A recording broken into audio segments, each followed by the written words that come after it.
வணக்கம் வியூவர்ஸ்.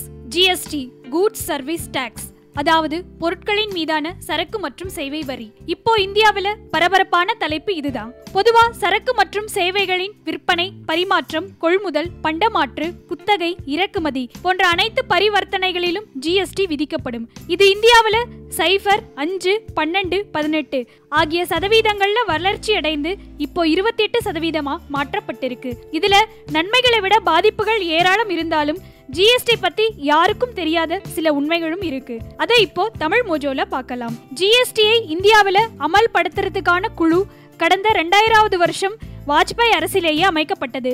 இதன் தலைவரா மேற்கு வங்காளத்தின் நிதியமைச்சரா இருந்த அசின் தாஸ் குப்தா நியமிக்கப்பட்டாரு. உலகெங்கிலும் மொத்தம் 160 நாடுகள்ல ஜிஎஸ்டி வரி அமல்ல இருக்கு. இதுல பிரான்ஸ் தான் ஜிஎஸ்டி அமல்படுத்திய முதல் நாடுன்னு பெருமை பெறுது. ஆனா இந்தியாவில மட்டும்தான் மத்திய ஜிஎஸ்டி, மாநில ஜிஎஸ்டின்னு இரட்டை ஜிஎஸ்டி வரி விதிப்புகள் இருக்கு. இதே போல இரட்டை ஜிஎஸ்டி வரி விதிப்பை கொண்ட மற்றொரு உலக நாடு கனடா.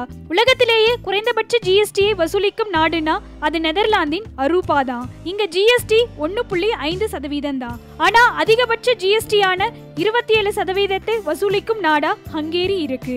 இந்தியாவின் ஜிஎஸ்டி அமைப்பு 4 அடுக்கிலான ஜிஎஸ்டி வரிகளை இப்போ போட்டிருக்கு. இதுல அதிகபட்ச ஜிஎஸ்டி ஆடம்பரம் மற்றும் தீங்கு தரும் பொருட்களுக்கான வரியா 28% இருக்கு. குறைந்தபட்ச ஜிஎஸ்டியா 5%, நடுத்தரமா 12% மற்றும் 18% போடப்பட்டிருக்கு. இந்திய அரசியலமைப்பு சட்டத்தின்படி ஒரே மாதிரியான வரியை மத்திய அரசும் மாநில அரசும் வசூலிக்க கூடாது. ஆனா இந்த ஜிஎஸ்டியின் படி மத்திய ஜிஎஸ்டி, மாநில ஜிஎஸ்டி மற்றும் இரு மாநிலங்களுக்கு இடையிலான பரிவர்த்தனைகளால மத்திய அரசு பெறும் ஒருங்கிணைந்த ஜிஎஸ்டின்னு இதுல 3 விதமான ஜிஎஸ்டி வரிகள் வசூலிக்கப்படுது. நாடாளுமன்றத்தின் சட்டத்திட்டங்களின்படி இந்தியா முழுவதும் ஜிஎஸ்டியை நடைமுறைப்படுத்த 33 சட்ட ஒப்புதல்களாவது தேவைப்படுது. ஜிஎஸ்டியில சில இலவச சேவைகளும் உண்டு. அது முதன்முறையா உற்பத்தியாளர்கள் தங்களது சரக்க ஏஜென்ட் கிட்ட ஒப்படைக்கும் போது எந்த விதியும் போடப்படல. இதே போல ஸ்டாம்ப், நிதித்துறை சார்ந்த பேப்பர்கள், செய்தித்தாள்கள், கண்ணாடி வளையல்கள், கைத்தறி, மெட்ரோ பயணம், இறைச்சி, மீன், முட்டை, சிக்கன், பழங்கள், காய்கறி, உப்பு, மோர், தயிர், பிரெட், லோக்கல் ட்ரெயின், பருப்பு மற்றும் தேன் போன்றவைகளுக்கும் ஜிஎஸ்டி வரி விதிப்பு இல்ல. ஜிஎஸ்டியின் சட்ட வரைவுகளின்படி சரக்கு அப்படிங்கிறது அசையும் பொருள், சேவை அப்படிங்கிறது சரக்கு தவிர்த்து பாக்கி இருக்கிற எல்லா பொருட்களும்.